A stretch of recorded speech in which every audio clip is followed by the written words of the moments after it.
샬롬, 2022년 7월 26일 화요일입니다. 기도하겠습니다. 주님, 오늘도 말씀으로 이 하루를 열게 하심을 감사드립니다. 사랑하는 주님, 오늘 만나게 되는 모든 일 가운데서 주님을 만나게 하소서. 때로 슬프고, 때로 답답하고, 때로 낙심하게 될지라도 그럼에도 불구하고 우리를 위해 기도하시는 성령님을 의지하여 일어서게 하옵소서. 예수님의 이름으로 기도드립니다. 아멘. 오늘의 말씀은 민수기 16장입니다. 레위의 증손 고앗의 손자 이스할의 아들 고라와 르우벤 자손 엘리압의 아들 다단과 아비람과 벨렛의 아들 오니 당을 짓고 이스라엘 자손 총회에서 택함을 받은 자 곧 회중 가운데에서 이름 있는 지휘관 250명과 함께 일어나서 모세를 거스르니라. 그들이 모여서 모세와 아론을 거슬러 그들에게 이르되 너희가 분수에 지나도다. 회중이 다 각각 거룩하고 여호와께서도 그들 중에 계시거늘 너희가 어찌하여 여호와의 총회 위에 스스로 높이느냐. 모세가 듣고 엎드렸다가 고라와 그의 모든 무리에게 말하여 이르되 아침에 여호와께서 자기에게 속한 자가 누구인지 거룩한 자가 누구인지 보이시고 그 사람을 자기에게 가까이 나아오게 하시되 곧 그가 택하신 자를 자기에게 가까이 나아오게 하시리니 이렇게 하라. 너 고라와 내 모든 무리는 향로를 가져다가 내일 여호와 앞에서 그 향로에 불을 담고 그 위에 향을 두라. 그때 여호와께서 택하신 자는 거룩하게 되리라. 레위 자손들아 너희가 너무 분수에 지나치느니라. 모세가 또 고라에게 이르되 너희 레위 자손들아 들으라. 이스라엘의 하나님이 이스라엘 회중에서 너희를 구별하여 자기에게 가까이 하게 하사 여호와의 성막에서 봉사하게 하시며 회중 앞에 서서 그들을 대신하여 섬기게 하심이 너희에게 작은 일이겠느냐. 하나님이 너와 내 모든 형제 레위 자손으로 너와 함께 가까이 오게 하셨거늘 너희가 오히려 제사장의 직분을 구하느냐.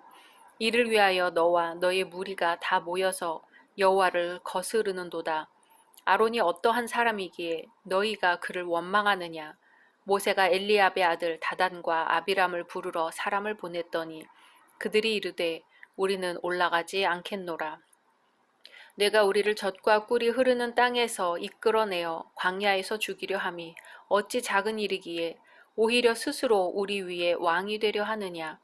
이뿐 아니라 내가 우리를 젖과 꿀이 흐르는 땅으로 인도하여 드리지도 아니하고 밭도 포도원도 우리에게 기업으로 주지 아니하니 내가 이 사람들의 눈을 빼려느냐. 우리는 올라가지 아니하겠노라. 모세가 심히 노하여 여호와께 여짜오되 주는 그들의 헌물을 돌아보지 마옵소서. 나는 그들의 나귀 한 마리도 빼앗지 아니하였고 그들 중에 한 사람도 해하지 아니하였나이다 하고 이에 모세가 고라에게 이르되 너와 너의 온 무리는 아론과 함께 내일 여호와 앞으로 나아오되 너희는 제각기 향로를 들고 그 위에 향을 얹고 각 사람이 그 향로를 여호와 앞으로 가져오라. 향로는 모두 250개라. 너와 아론도 각각 향로를 가지고 올지니라. 그들이 제각기 향로를 가져다가 불을 담고 향을 그 위에 얹고 모세와 아론과 더불어 회막문에 서니라. 고라가 온 회중을 회막문에 모아놓고 그 두 사람을 대적하려 하매 여호와의 영광이 온 회중에게 나타나시니라. 여호와께서 모세와 아론에게 말씀하여 이르시되 너희는 이 회중에게서 떠나라. 내가 순식간에 그들을 멸하려 하노라. 그 두 사람이 엎드려 이르되 하나님이여 모든 육체의 생명의 하나님이여 한 사람이 범죄하였거늘 온 회중에게 진노하시나이까. 여호와께서 모세에게 말씀하여 이르시되 회중에게 명령하여 이르기를 너희는 고라와 다단과 아비람의 장막 사방에서 떠나라 하라. 모세가 일어나 다단과 아비람에게로 가니 이스라엘 장로들이 따랐더라. 모세가 회중에게 말하여 이르되 이 악인들의 장막에서 떠나고 그들의 물건은 아무것도 만지지 말라. 그들의 모든 죄 중에서 너희도 멸망할까 두려워하노라 하매 무리가 고라와 다단과 아비람의 장막 사방을 떠나고 다단과 아비람은 그들의 처자와 유아들과 함께 나와서 자기 장막 문에 선지라. 모세가 이르되 여호와께서 나를 보내사 이 모든 일을 행하게 하신 것이요 나의 임의로 함이 아닌 줄을 이 일로 말미암아 알리라.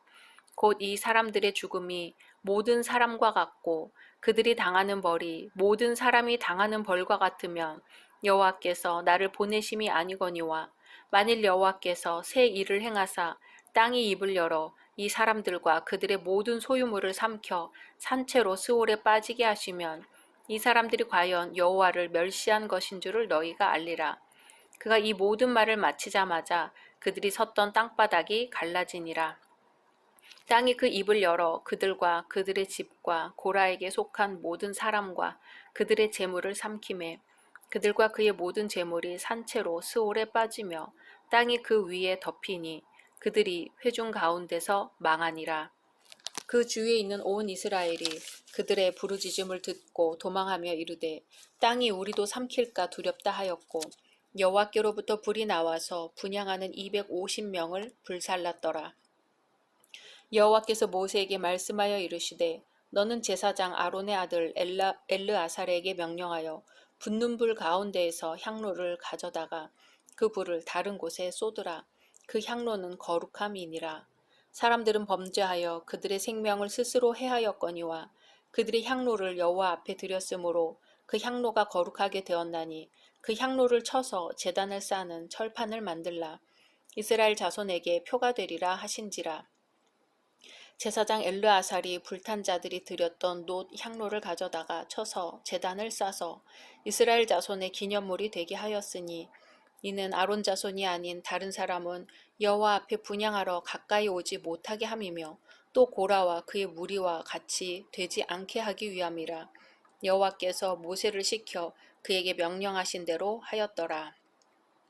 이튿날 이스라엘 자손의 온 회중이 모세와 아론을 원망하여 이르되 너희가 여호와의 백성을 죽였도다 하고 회중이 모여 모세와 아론을 칠 때에 회막을 바라본즉 구름이 회막을 덮었고 여호와의 영광이 나타났더라. 모세와 아론이 회막 앞에 이르매 여호와께서 모세에게 말씀하여 이르시되 너희는 이 회중에게서 떠나라. 내가 순식간에 그들을 멸하려 하노라 하시매 그 두 사람이 엎드리니라.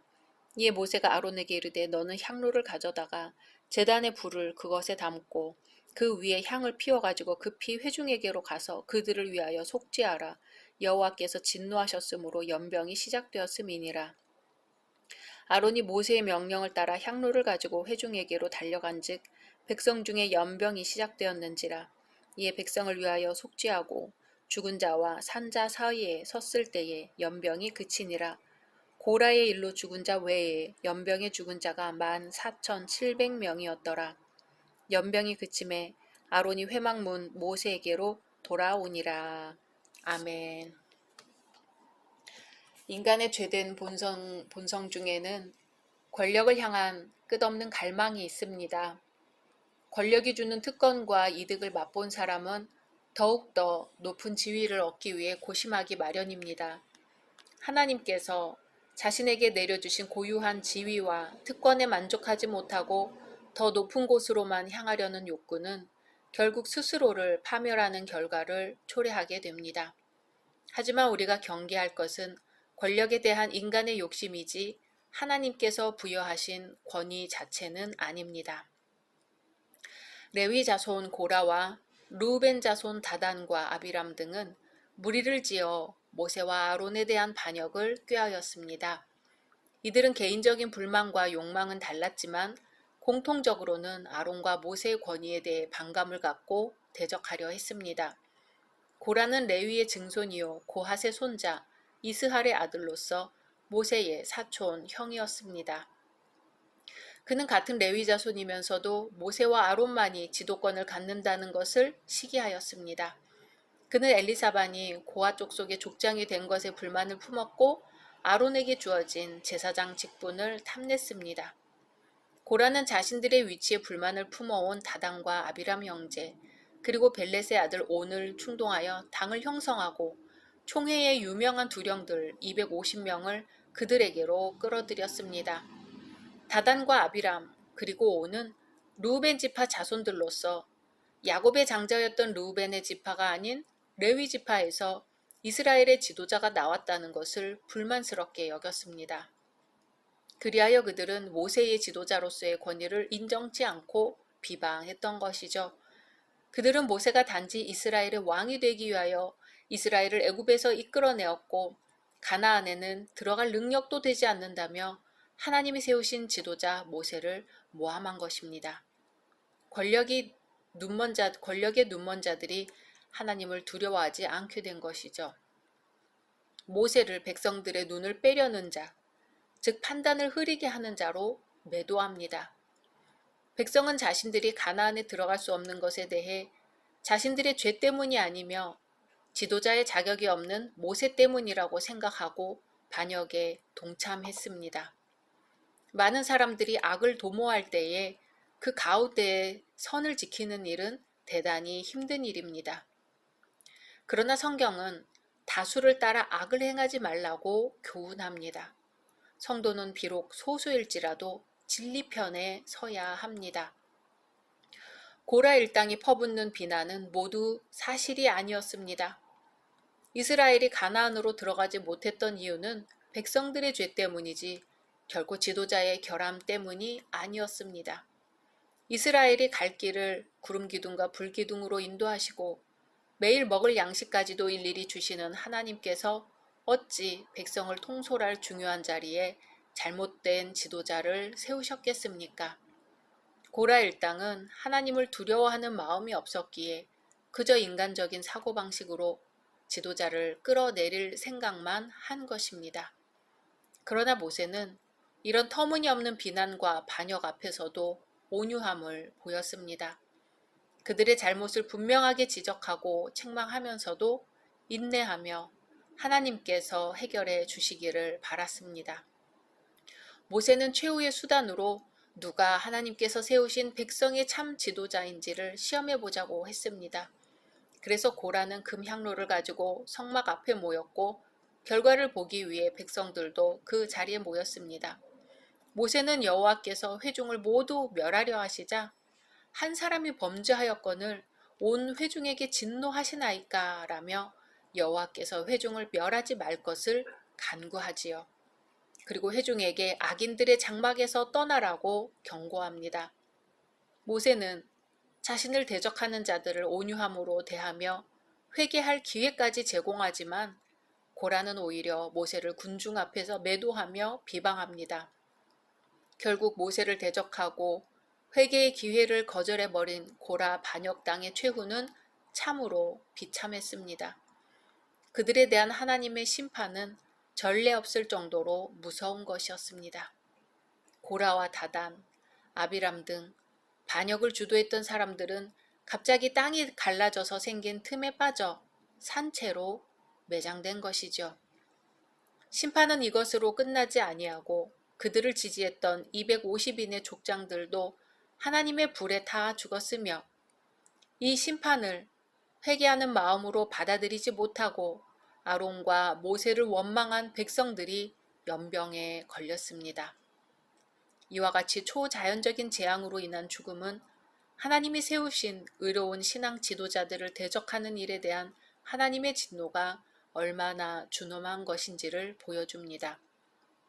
하나님은 사랑의 하나님이시지만 동시에 공의의 하나님이시기도 하기 때문에 의와 불의에 대하여 분명하게 심판하십니다. 하나님은 하나님의 권위에 도전했지만 고라의 진을 떠난 자들을 멸망의 길에서 돌이키게 해 주셨습니다. 또한 반역을 도모했던 자들의 후손들도 멸하지 않으셨습니다. 죄를 범한 당사자들의 죄값을 모르셨지만 그 후손들은 훗날 제기하여 하나님께 영광 돌리는 자들로 사용하셨습니다. 원망은 패망의 지름길입니다.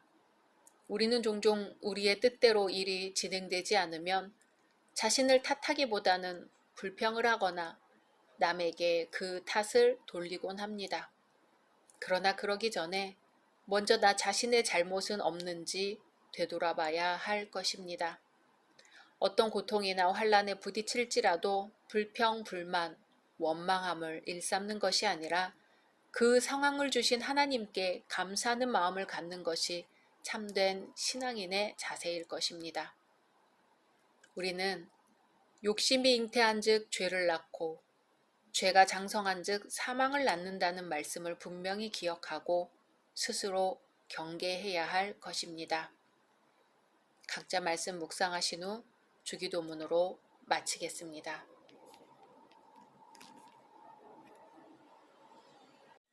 샬롬, 2022년 7월 27일 수요일입니다. 기도하겠습니다. 주님, 오늘도 말씀으로 이 하루를 열게 하심을 감사드립니다. 사랑하는 주님, 주께서는 모든 것을 가지기 위해 먼저 모든 것을 버리라고 말씀하십니다. 주님으로 가득 차기 위해서는 저희 안에 아무것도 남아있지 않아야 하기 때문입니다. 주님, 주님만이 저희의 모든 것이 되시도록 저희를 주님께 내어드릴 수 있는 믿음을 허락해 주소서. 예수님의 이름으로 기도드립니다. 아멘. 오늘의 말씀은 민수기 17장입니다. 여호와께서 모세에게 말씀하여 이르시되 너는 이스라엘 자손에게 말하여 그들 중에서 각 조상의 가문을 따라 지팡이 하나씩을 취하되 곧 그들의 조상의 가문대로 그 모든 지휘관에게서 지팡이 12를 취하고 그 사람들의 이름을 각각 그 지팡이에 쓰되 레위의 지팡이에는 아론의 이름을 쓰라. 이는 그들의 조상의 가문의 각 수령이 지팡이 하나씩 있어야 할 것임이니라. 그 지팡이를 회막 안에서 내가 너희와 만나는 곳인 증거궤 앞에 두라. 내가 택한 자의 지팡이에는 싹이 나리니 이것으로 이스라엘 자손이 너희에게 대하여 원망하는 말을 내 앞에서 그치게 하리라. 모세가 이스라엘 자손에게 말하매 그들의 지휘관들이 각 지파대로 지팡이 하나씩을 그에게 주었으니 그 지팡이가 모두 12이라.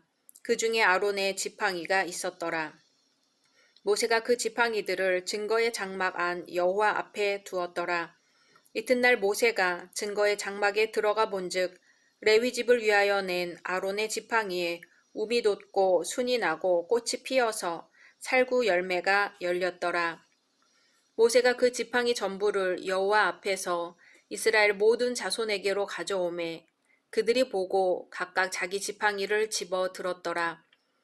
여호와께서 또 모세에게 이르시되 아론의 지팡이는 증거궤 앞으로 도로 가져다가 거기 간직하여 반역한 자에 대한 표징이 되게 하여 그들로 내게 대한 원망을 그치고 죽지 않게 할지니라.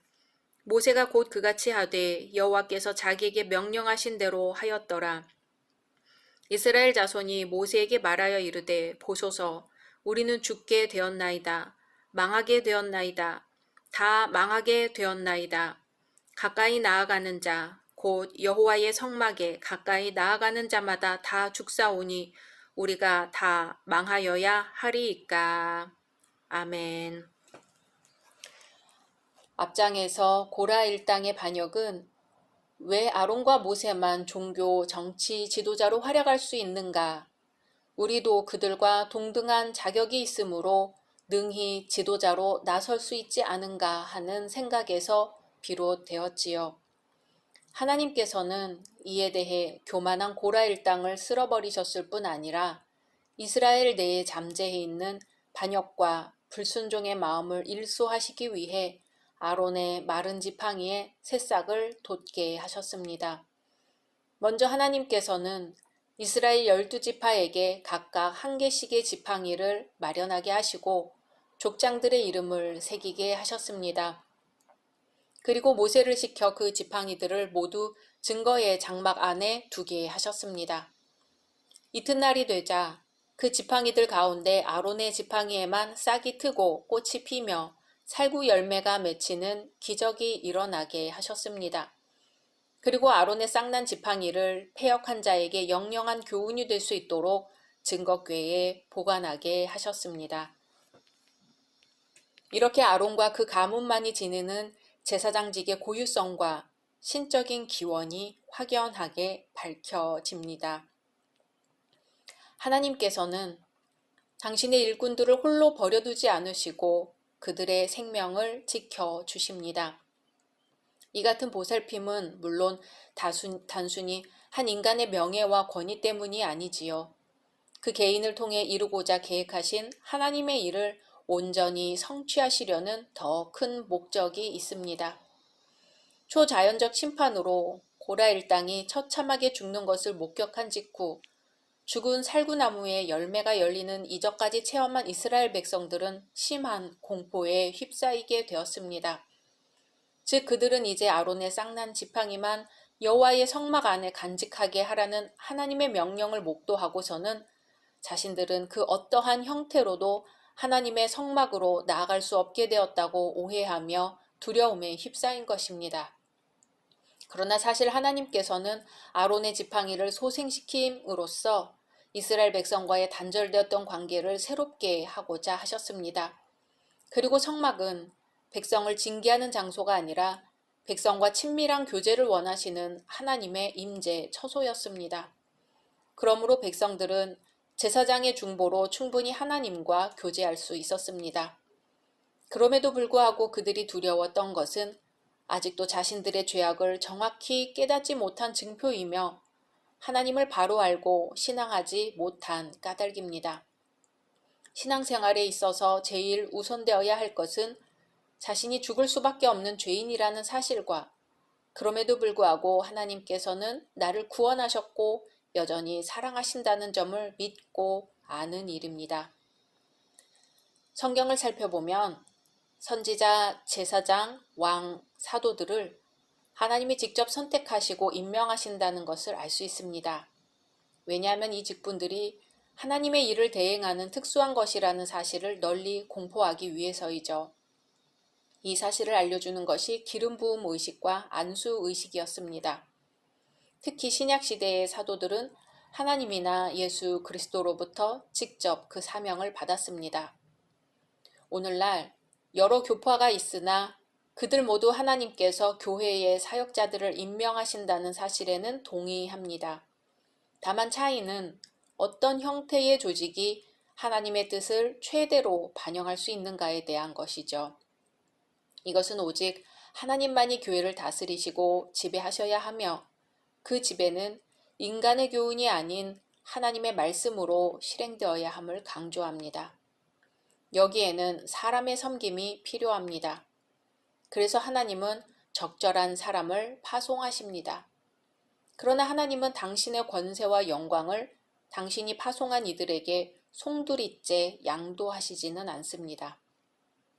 교회의 사역자들은 사람들에게 하나님의 뜻과 의도를 전해야 하는 사명을 받았기에 그들의 소명은 사람들로부터도 인정받아야 합니다. 그러므로 교회의 사역자들은 하나님이 그들을 부르셨다는 내적 소명 이외에 교회 회중의 동의를 통하여 사역을 시작하는 외적 소명이 필요합니다. 사도행전을 보면 심지어 사도를 선택할 때도 사람들의 동의가 요구되었습니다. 또한 이는 장로들을 선택한 과정에서도 확인됩니다. 초대교회가 장로들을 택하였다는 문구에서 택하였다는 말은 고대 그리스의 도시국가에서 직접 민주주의를 실천하는 수단이었던 거수 선거를 지칭한 것입니다. 여기서 바울은 회중의 투표에 의해 감독들을 임명하였음을 알 수 있습니다. 키프리아는 사제가 공회에서 평신도에 의해 선택되어 공적인 판단과 증언을 통해 적격자로 인정될 때 하나님이 그를 부르셨다고 말할 수 있다고 합니다. 레위인들도 제사장으로 임명되기에 앞서 백성들 앞에 나와야 했고 초대교회 7 집사의 임명도 회중들이 시인하였습니다. 성경에 보면 자칭 사도, 자칭 선지자, 자칭 큰 자를 하나님이 정죄하시는 이유가 나타납니다. 그들이 많은 이적과 권능을 행하여도 하나님이 보실 때 그들은 불법을 행하는 자입니다. 하나님께서 교회의 사역자를 세우신 목적은 세상에서 주의 일을 계속하는 것입니다. 즉 과거에 예수님이 하신 사역을 계속해서 하는 것이죠. 복음 전파, 섬김, 사회활동 등으로 이 일들은 평신도의 임무이기도 합니다. 성경을 살펴보면 여러 서신서에서 성도의 사회활동을 장려하고 있음을 알 수 있습니다. 사역자들은 가난이나 고통, 불의가 있는 모든 상황에 관심을 갖고 적절히 대처할 수 있어야 합니다. 그리고 그 기준은 예수님이 말씀하신 하나님과 이웃을 사랑하는 것이라는 점을 명심해야 할 것입니다. 각자 말씀 묵상하신 후 주기도문으로 마치겠습니다.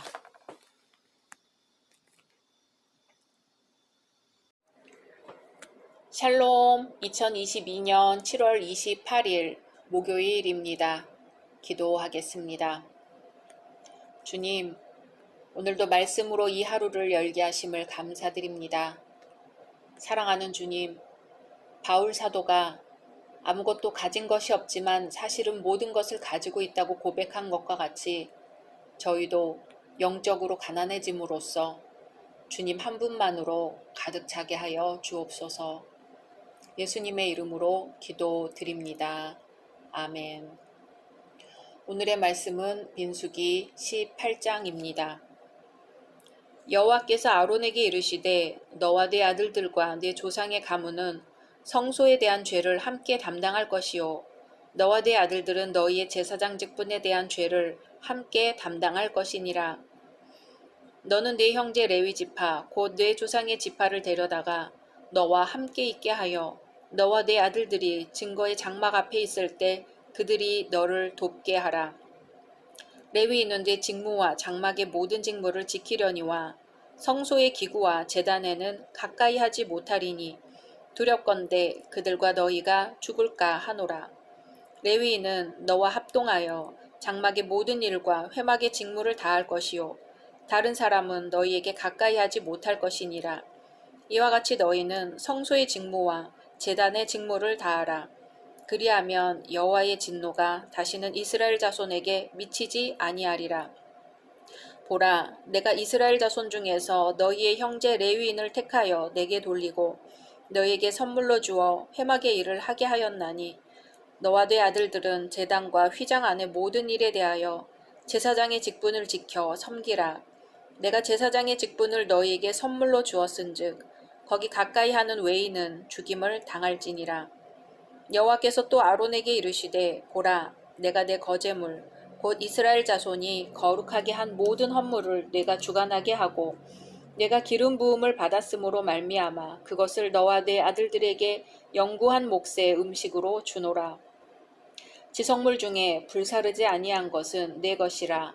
그들이 내게 드리는 모든 헌물의 모든 소제와 속죄제와 속건제물은 다 지극히 거룩한즉 너와 내 아들들에게 돌리리니 지극히 거룩하게 여김으로 먹으라. 이는 내게 성물인즉 남자들이 다 먹을지니라. 내게 돌릴 것은 이것이니 곧 이스라엘 자손이 드리는 거제물과 모든 요제물이라. 내가 그것을 너와 내 자녀에게 영구한 몫의 음식으로 주었은즉 내 집에 정결한 자마다 먹을 것이니라. 그들이 여호와께 드리는 첫 소산 곧 제일 좋은 기름과 제일 좋은 포도주와 곡식을 내게 주었은즉 그들이 여호와께 드리는 그 땅에 처음 익은 모든 열매는 내 것이니 내 집에서 정결한 자마다 먹을 것이라. 이스라엘 중에서 특별히 드린 모든 것은 내 것이 되리라. 여호와께 드리는 모든 생물에 처음 나는 것은 사람이나 짐승이나 다 내 것이로되 처음 태어난 사람은 반드시 대속할 것이요 처음 태어난 부정한 짐승도 대속할 것이며 그 사람을 대속할 때에는 난지 한 달 이후에 내가 정한 대로 성소의 세겔을 따라 은 5세겔로 대속하라. 한 세겔은 20게라이니라.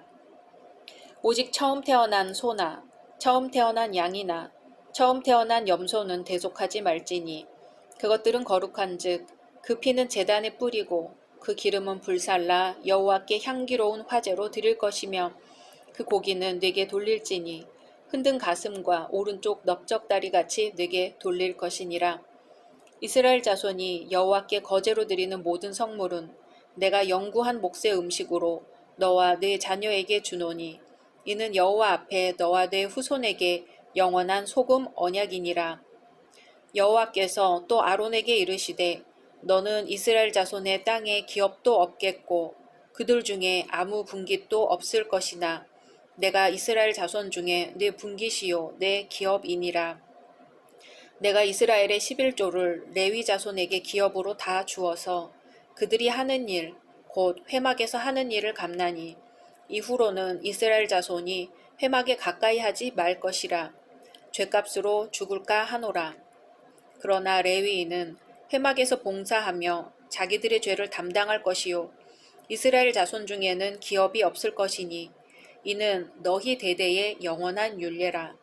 이스라엘 자손이 여호와께 거제로 드리는 11조를 레위인에게 기업으로 주었으므로 내가 그들에 대하여 말하기를 이스라엘 자손 중에 기업이 없을 것이라 하였노라. 여호와께서 모세에게 말씀하여 이르시되 너는 레위인에게 말하여 그에게 이르라. 내가 이스라엘 자손에게 받아 너희에게 기업으로 준 11조를 너희가 그들에게서 받을 때에 그 11조의 11조를 거제로 여호와께 드릴 것이라. 내가 너희의 거제물을 타작마당에서 드리는 곡물과 포도즙 틀에서 드리는 즙 같이 여기리니 너희는 이스라엘 자손에게서 받는 모든 것의 11조 중에서 여호와께 거제로 드리고 여호와께 드린 그 거제물은 제사장 아론에게로 돌리되 너희가 받은 모든 헌물 중에서 너희는 그 아름다운 것 곧 거룩하게 한 부분을 가져다가 여호와께 거제로 드릴지니라. 이러므로 너는 그들에게 이르라. 너희가 그 중에서 아름다운 것을 가져다가 드리고 남은 것은 너희 레위인에게는 타작마당의 소출과 포도즙 틀의 소출같이 되리니 너희와 너희의 권속이 어디서든지 이것을 먹을 수 있음은 이는 회막에서 일한 너희의 보수임이니라. 너희가 그중 아름다운 것을 받들어 드린즉 이로 말미암아 죄를 담당하지 아니할 것이라. 너희는 이스라엘 자손의 성물을 더럽히지 말라. 그리하여야 죽지 아니하리라. 아멘.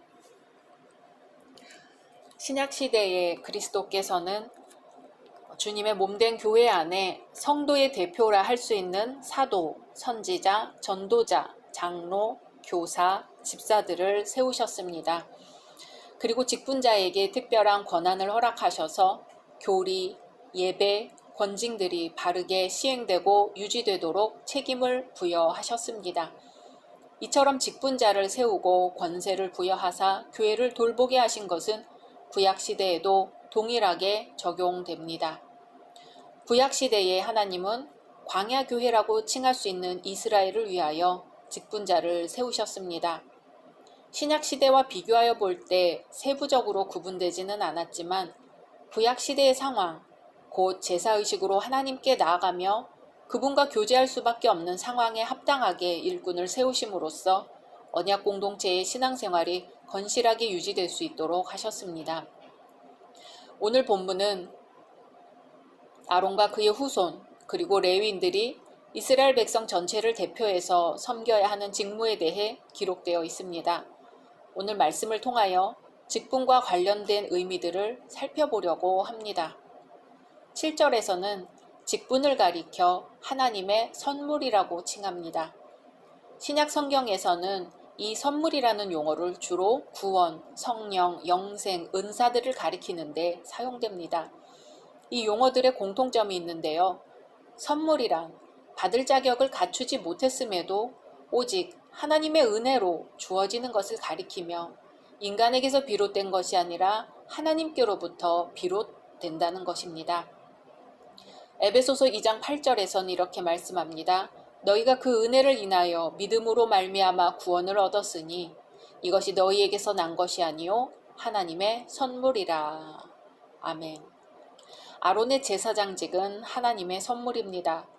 사실 아론은 금송아지 숭배 사건이나 미리암이 모세를 비방한 사건에 가담한 것을 볼 때 인간적으로 흠이 많았던 인물이죠.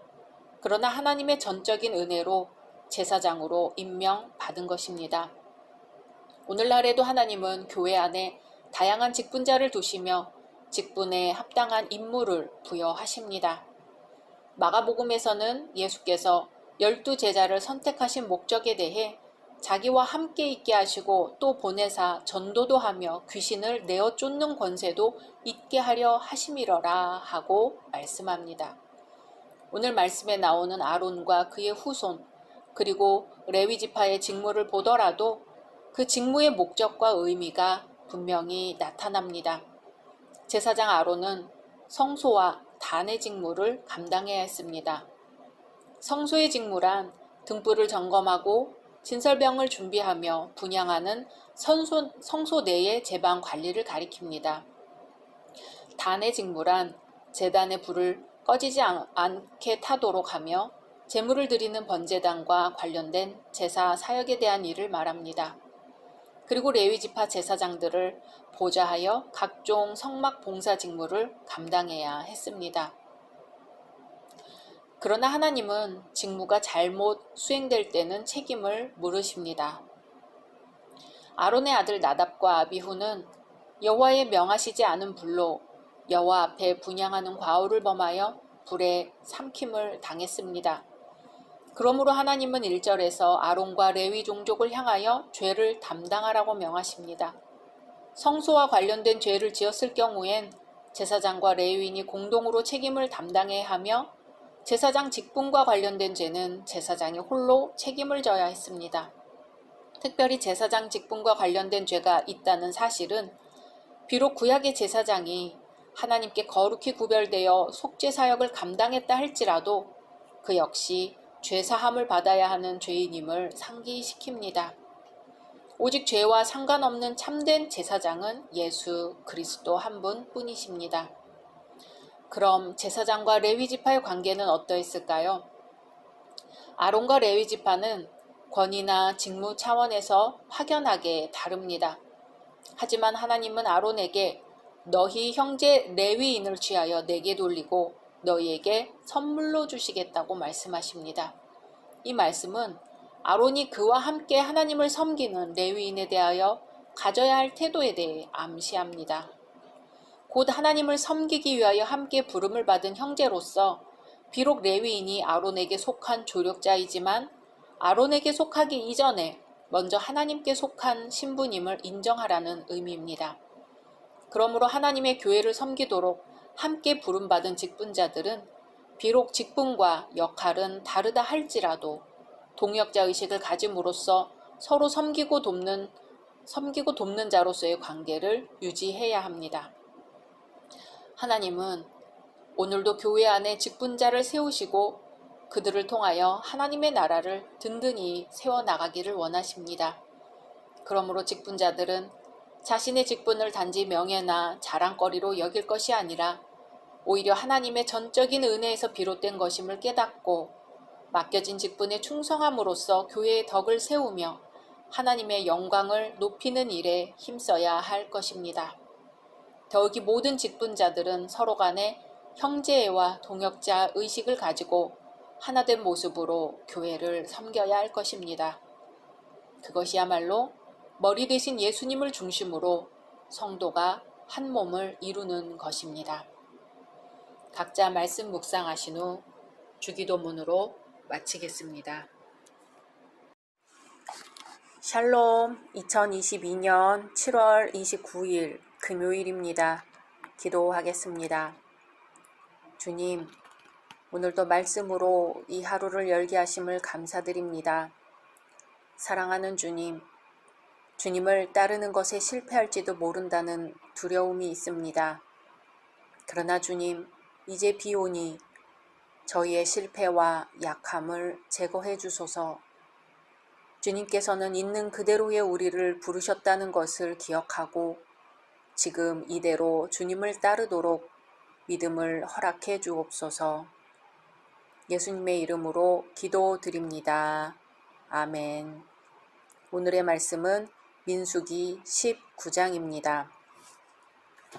여호와께서 모세와 아론에게 말씀하여 이르시되 여호와께서 명령하시는 법의 율례를 이제 이르노니 이스라엘 자손에게 일러서 온전하여 흠이 없고 아직 멍에 매지 아니한 붉은 암송아지를 네게로 끌어오게 하고 너는 그것을 제사장 엘르아살에게 줄 것이요 그는 그것을 진영 밖으로 끌어내어서 자기 목전에서 잡게 할 것이며 제사장 엘르아살은 손가락에 그 피를 찍고 그 피를 회막 앞을 향하여 7번 뿌리고 그 암소를 자기 목전에서 불사르게 하되 그 가죽과 고기와 피와 똥을 불사르게 하고 동시에 제사장은 백향목과 우슬초와 홍색 실을 가져다가 암송아지를 사르는 불 가운데에 던질 것이며 제사장은 자기 옷을 빨고 물로 몸을 씻은 후에 진영에 들어갈 것이라. 그는 저녁까지 부정하리라. 송아지를 불사른 자도 자기의 옷을 물로 빨고 물로 그 몸을 씻을 것이라. 그도 저녁까지 부정하리라. 이에 정결한 자가 암송아지의 죄를 거두어 진영 밖 정한 곳에 둘지니 이것은 이스라엘 자손 회중을 위하여 간직하였다가 부정을 씻는 물을 위해 간직할지니 그것은 속죄제니라. 암송아지의 죄를 거둔 자도 자기의 옷을 빨 것이며 저녁까지 부정하리라. 이는 이스라엘 자손과 그 중에 거류하는 외인에게 영원한 율례니라. 사람의 시체를 만진 자는 이레 동안 부정하리니 그는 셋째 날과 일곱째 날에 제물로 자신을 정결하게 할 것이라. 그리하면 정하려니와 셋째 날과 일곱째 날에 자신을 정결하게 하지 아니하면 그냥 부정하니 누구든지 죽은 사람의 시체를 만지고 자신을 정결하게 하지 아니하는 자는 여호와의 성막을 더럽힘이라. 그가 이스라엘에서 끊어질 것은 정결하게 하는 물을 그에게 뿌리지 아니하므로 깨끗하게 되지 못하고 그 부정함이 그대로 있음이니라. 장막에서 사람이 죽을 때의 법은 이러하니 누구든지 그 장막에 들어가는 자와 그 장막에 있는 자가 이레 동안 부정할 것이며 뚜껑을 열어놓고 덮지 아니한 그릇은 모두 부정하니라. 누구든지 들에서 칼에 죽은 자나 시체나 사람의 뼈나 무덤을 만졌으면 이레 동안 부정하리니 그 부정한 자를 위하여 죄를 깨끗하게 하려고 불사른 재를 가져다가 흐르는 물과 함께 그릇에 담고 정결한 자가 우슬초를 가져다가 그 물을 찍어 장막과 그 모든 기구와 거기 있는 사람들에게 뿌리고 또 뼈나 죽임을 당한 자나 시체나 무덤을 만진 자에게 뿌리되 그 정결한 자가 셋째 날과 일곱째 날에 그 부정한 자에게 뿌려서 일곱째 날에 그를 정결하게 할 것이며 그는 자기 옷을 빨고 물로 몸을 씻을 것이라. 저녁이면 정결하리라. 사람이 부정하고도 자신을 정결하게 하지 아니하면 여호와의 성소를 더럽힘이니 그러므로 회중 가운데에서 끊어질 것이니라. 그는 정결하게 하는 물로 뿌림을 받지 아니하였은즉 부정하니라. 이는 그들의 영구한 율례니라. 정결하게 하는 물을 뿌린 자는 자기의 옷을 빨 것이며 정결하게 하는 물을 만지는 자는 저녁까지 부정할 것이며 부정한 자가 만진 것은 무엇이든지 부정할 것이며 그것을 만지는 자도 저녁까지 부정하리라. 아멘. 앞장에서는 아론의 제사장직 및 레위인의 직무와 그들의 생계가 될 11조 문제를 다루었습니다. 이어 오늘 19장 말씀에서는 바로 위의 사람들에 의해 운용될 정결식을 위한 제물에 관한 규례가 언급되어 있습니다. 다시 말해 오늘 말씀에서는 시체를 접촉함으로써 부정하게 된 자가 정결하게 되기 위한 제물 제조법과 그 사용법들이 나와 있습니다. 먼저 정결식을 위한 제물 제조법을 살펴보겠습니다. 1절에서 10절까지 나와 있는데요.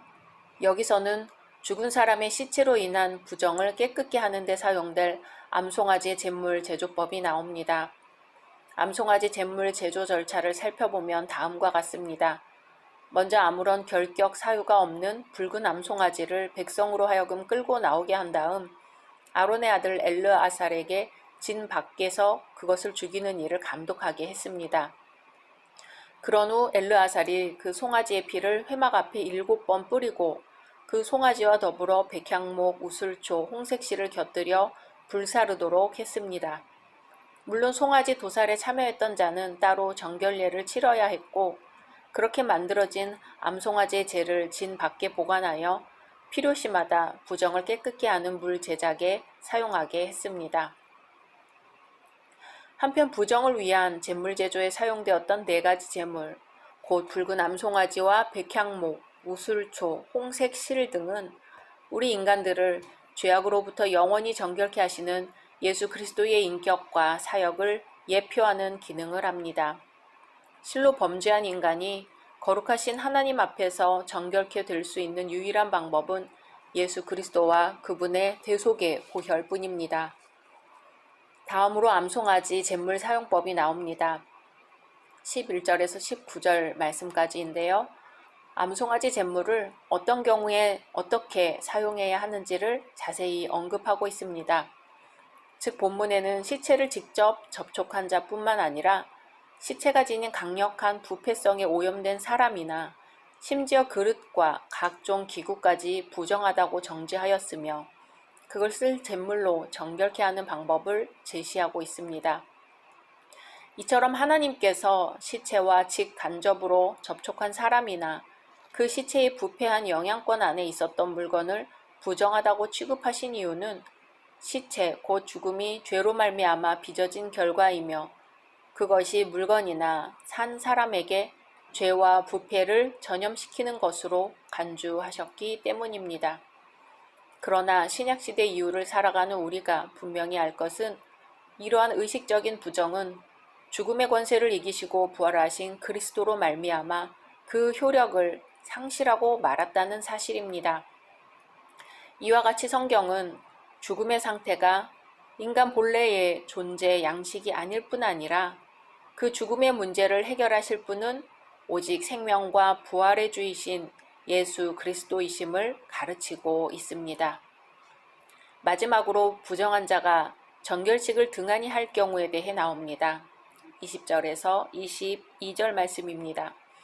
여기서는 자신이 부정하고도 정결 의식을 행하지 않는 자의 치명적 결과와 그가 지닌 오염성 및 정결케 하는 물로 뿌림받은 자의 정결례 등을 제시하고 있습니다. 실로 의식법상 부정한 자가 정결케 될 수 있는 유일한 길은 잿물로 뿌림받는 것입니다. 이것 외에는 그 어떤 노력과 헌신으로도 속함받지 못합니다. 하나님께서는 이러한 제도적 장치를 통하여 인간으로 하여금 오직 하나님의 법도를 존중하며 그것들을 온전히 순종하도록 가르치셨습니다. 더욱이 이를 통해 하나님께서는 인류가 구원받는 길은 오직 그리스도와 그분의 보혈을 믿고 의지하는 것뿐임을 강력히 암시하셨습니다. 미국의 찰스 힌리라고 하는 젊고 유능한 변호사가 있었습니다. 그는 변호사로서 성공하여 명성이 높아졌지요. 그는 어느 날 아침 일찍 아무도 없는 자신의 사무실에 출근하여 잠시 생각에 잠겼습니다. 그때 갑자기 찰스 힌리의 가슴 속에 의문이 생기기 시작하였습니다. 변호사 힌리야, 이렇게 일찍 사무실에 나와서 하루 종일 일을 하고 저녁에는 집으로 가겠지? 그렇게 해서 어쩌자는 것이지? 그 다음에는 돈을 많이 벌어서 부자가 되겠지? 그러다가 나이가 들면 은퇴를 하겠지? 그리고 편히 살게 되겠지? 그 다음에는 어떻게 될까? 죽음이 다가오겠지? 그러면 죽음의 준비는 되어 있는가? 죽음 뒤에는 어떻게 될 것인가? 변호사인 자신도 거기까지는 알 수가 없었습니다. 이때 성경 말씀이 생각났습니다. 한 번 죽는 것은 사람에게 정하신 것이요 그 후에는 심판이 있으리니. 누구에게 심판을 받는 것인가? 하나님 앞에서 마지막 심판을 받는 것이지요. 자신은 지금까지 수많은 재판에서 여러 사람을 위해서 변호해 주었습니다. 그렇다면 마지막 날 하나님 앞에서 누가 자신을 위해 변호해 줄 것인가 생각이 들자 가만히 있을 수가 없었습니다. 힌리 변호사는 거리로 뛰쳐나와 그 길로 목사님을 찾아갔습니다. 그리고 그 후 그는 목사님이 되었습니다. 그가 유명한 찰스 힌리 부흥사입니다.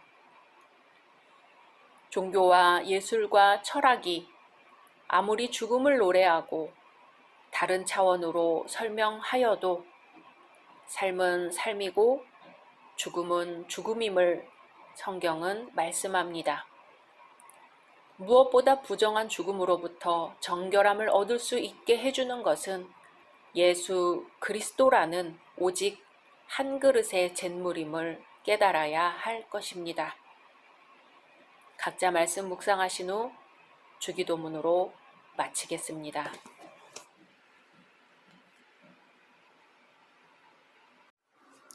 샬롬. 2022년 7월 30일 토요일입니다. 기도하겠습니다. 주님, 오늘도 말씀으로 이 하루를 열게 하심을 감사드립니다. 사랑하는 주님, 오늘 하루 주님의 사랑이 가득하게 하소서. 오늘 하루만큼은 미움과 불평이 아니라 사랑으로 가득 찬 하루가 되게 하소서. 예수님의 이름으로 기도드립니다. 아멘. 오늘의 말씀은 민수기 20장입니다. 첫째 달에 이스라엘 자손 곧 온 회중이 신 광야에 이르러 백성이 가데스에 머물더니 미리암이 거기서 죽음에 거기에 장사되니라. 회중이 물이 없으므로 모세와 아론에게로 모여드니라. 백성이 모세와 다투어 말하여 이르되 우리 형제들이 여호와 앞에서 죽을 때에 우리도 죽었더라면 좋을 뻔하였도다. 너희가 어찌하여 여호와의 회중을 이 광야로 인도하여 우리와 우리 짐승이 다 여기서 죽게 하느냐? 너희가 어찌하여 우리를 애굽에서 나오게 하여 이 나쁜 곳으로 인도하였느냐? 이곳에는 파종할 곳이 없고 무화과도 없고 포도도 없고 석류도 없고 마실 물도 없도다. 모세와 아론이 회중 앞을 떠나 회막문에 이르러 엎드리매 여호와의 영광이 그들에게 나타나며 여호와께서 모세에게 말씀하여 이르시되 지팡이를 가지고 네 형 아론과 함께 회중을 모으고 그들의 목전에서 너희는 반석에게 명령하여 물을 내라 하라. 네가 그 반석이 물을 내게 하여 회중과 그들의 짐승에게 마시게 할지니라. 모세가 그 명령대로 여호와 앞에서 지팡이를 잡으니라. 모세와 아론이 회중을 그 반석 앞에 모으고 모세가 그들에게 이르되 반역한 너희여 들으라. 우리가 너희를 위하여 이 반석에서 물을 내랴 하고 모세가 그의 손을 들어 그의 지팡이로 반석을 2번 치니 물이 많이 솟아나오므로 회중과 그들의 짐승이 마시니라. 여호와께서 모세와 아론에게 이르시되 너희가 나를 믿지 아니하고 이스라엘 자손의 목전에서 내 거룩함을 나타내지 아니한 고로 너희는 이 회중을 내가 그들에게 준 땅으로 인도하여 드리지 못하리라 하시니라. 이스라엘 자손이 여호와와 다투었으므로 이를 무리바 무리라 하니라. 여호와께서 그들 중에서 그 거룩함을 나타내셨더라. 모세가 가데스에서 에돔 왕에게 사신을 보내며 이르되 당신의 형제 이스라엘의 말에 우리가 당한 모든 고난을 당신도 아시거니와 우리 조상들이 애굽으로 내려갔으므로 우리가 애굽에 오래 거주하였더니 애굽인이 우리 조상들과 우리를 학대하였으므로 우리가 여호와께 부르짖었더니 우리 소리를 들으시고 천사를 보내사 우리를 애굽에서 인도하여 내셨나이다. 이제 우리가 당신의 변방 모퉁이 한 성읍 가데스에 있사오니 청하건대 우리에게 당신의 땅을 지나가게 하소서. 우리가 밭으로나 포도원으로 지나가지 아니하고 우물물도 마시지 아니하고 왕의 큰 길로만 지나가고 당신의 지경에서 나가기까지 왼쪽으로나 오른쪽으로나 치우치지 아니하리이다 한다고 하라 하였더니 에돔 왕이 대답하되 너는 우리 가운데로 지나가지 못하리라. 내가 칼을 들고 나아가 너를 대적할까 하노라. 이스라엘 자손이 이르되 우리가 큰 길로만 지나가겠고 우리나 우리 짐승이 당신의 물을 마시면 그 값을 낼 것이라. 우리가 도보로 지나갈 뿐인즉 아무 일도 없으리이다 하나 그는 이르되 너는 지나가지 못하리라 하고 에돔 왕이 많은 백성을 거느리고 나와서 강한 손으로 막으니 에돔 왕이 이같이 이스라엘이 그의 영토로 지나감을 용납하지 아니하므로 이스라엘이 그들에게서 돌이키니라.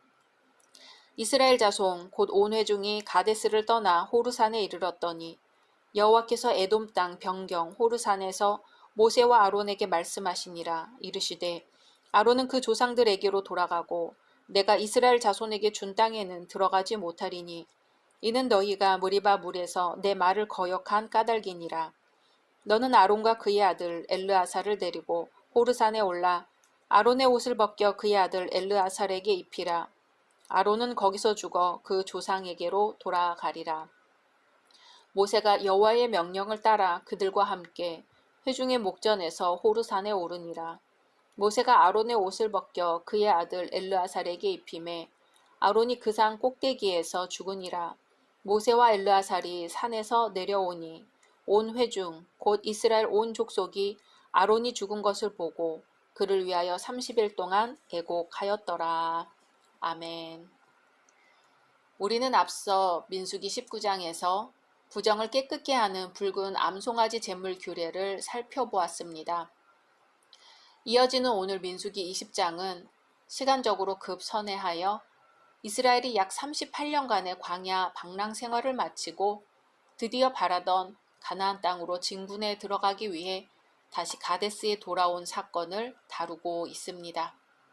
즉 오늘 말씀은 14장에서와 같이 이스라엘 백성들이 신광야의 가데스에서 하나님을 반역한 후 죽음과 절망의 기나긴 광야 생활을 마감하고 출애굽 제40년째 되는 해에 재차 가데스 바네아에 도착한 내용으로부터 시작됩니다.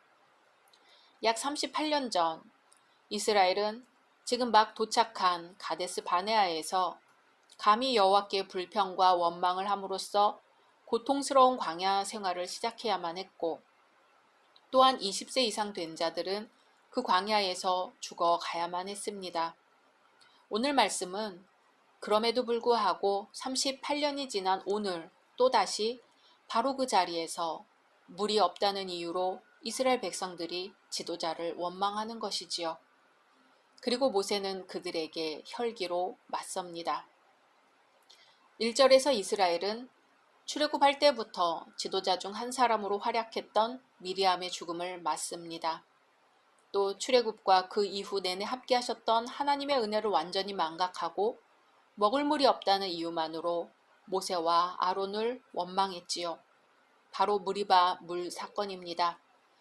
그러나 모세와 아론은 하나님의 지시에 따라 반석에서 물을 내기는 했으나 혈기와 비신앙적인 자세로 임했습니다. 하나님의 거룩하신 뜻보다도 자신들의 감정을 앞세웠기 때문에 결국 그들은 가나안 입국을 할 수 없게 되었습니다. 이 사건 이후 이스라엘은 에돔 땅을 통과하려고 합니다. 앞에 무리바 사건과 엄격히 연대적인 순서로 일어난 사건이라고 할 수는 없으나 분명한 것은 모세는 불평을 일삼는 백성들을 이끌고 하나님께서 약속하신 가나안으로 계속 진군해 가야 했다는 것이죠. 모세는 될 수 있는 한 빠른 길을 통해 가나안에 진입하려고 했는데 지름길이었던 에돔 땅을 통과하려고 했습니다. 먼저 모세는 사자를 급파하여 이스라엘과 에돔의 형제관계를 설명하도록 했습니다. 또 이스라엘이 하나님의 은혜로 출애굽한 사실을 알렸습니다. 그리고 에돔 지경을 통과시켜 줄 것을 간곡히 부탁하도록 했습니다. 그러나 에돔은 이스라엘의 요청을 단호히 거부하였고 이에 모세는 그들과 충돌하지 않기 위해 에돔 땅을 우회하여 가나안에 진입하기로 합니다. 왜냐하면 그 땅은 이미 하나님께서 에돔 족속에게 돌리신 그들의 기업이었고 뿐만 아니라 하나님께서는 형제국에 대해 결코 손대지 말 것을 명하셨기 때문입니다. 이렇게 에돔으로부터 치욕적인 대접을 받고도 이스라엘은 계속 진군하여 에돔 변경 호르산까지 진입하게 됩니다. 여기서 제사장 아론이 최후를 맞습니다. 이스라엘은 가데스에서 호르산에 이르렀고 하나님께서는 아론의 최후를 예고하십니다. 그리고 모세가 여호와의 명에 따라 아론의 뒤를 이어 엘르아살을 승계시킵니다. 그리고 아론을 위해 30일간 애곡합니다. 이렇게 미리암과 아론의 죽음은 9세대가 가고 새 세대가 도래할 것을 예고해주는 사건입니다. 끊임없이 이어지는 배신에도 불구하고 하나님께서는 이스라엘 백성들에게 새로운 역사의 장을 여시어 그들을 이끌어 나가십니다. 한 이야기입니다.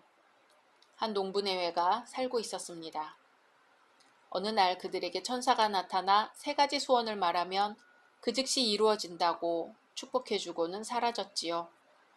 집에 돌아온 그들은 너무나 큰 행운에 멍해 있었습니다. 마침 무척이나 시장했던 농부는 혼잣말로 세상에서 제일 큰 소시지가 있다면 더 이상 바랄 것이 없다고 말했습니다. 그러자 정말로 길고 커다란 소시지가 식탁 위에 생겨났지요. 그것을 본 농부의 아내는 화가 머리끝까지 치밀어 올랐습니다. 그렇게 소중한 행운의 말을 한갓 하찮은 소시지와 막 바꾸었으니 말이죠. 너무도 분노한 나머지 아내는 소시지야, 영감탱이 코에 나가서 달라붙어라 하고 쏘아붙였습니다. 그러자 정말로 코에 소시지가 주렁주렁 붙었습니다. 울상이 된 내외는 어쩔 수 없이 마지막 소원은 모든 것을 원상태로 되돌려달라고 할 수밖에 없었습니다. 성경에도 수많은 분노의 모습들이 나옵니다. 오늘은 모세의 분노가 나왔지요. 이스라엘 백성의 불평불만이 표출되자 하나님께서는 그들에게 물을 주라 명하십니다. 그러나 모세는 하나님의 명대로 반석에 명하지 않고 2번 지팡이로 쳐서 물을 내었고 그 모습은 하나님의 거룩하심을 나타내지 않은 것이어서 그로 인해 그는 가나안에 들어가지 못하게 됩니다. 현대의 우리들은 많은 스트레스 속에서 살고 있습니다. 각종 공해, 물가 인상, 황금 만능주의, 사소한 말다툼까지 우리는 적지 않은 스트레스를 받고 있습니다. 여기서 생존하려는 인간은 어찌 보면 분노하는 인간이 될 수밖에 없습니다. 그러나 이 분노의 감정도 주님의 다스림을 받지 않으면 파괴적이거나 덕스럽지 못한 결과를 초래하게 됩니다. 그러므로 모든 심판은 하나님께 속한 것임을 인정해야 합니다. 우리의 분노가 하나님의 주인 되심을 흐리게 해서는 안 됩니다. 각자 말씀 묵상하신 후 주기도문으로 마치겠습니다.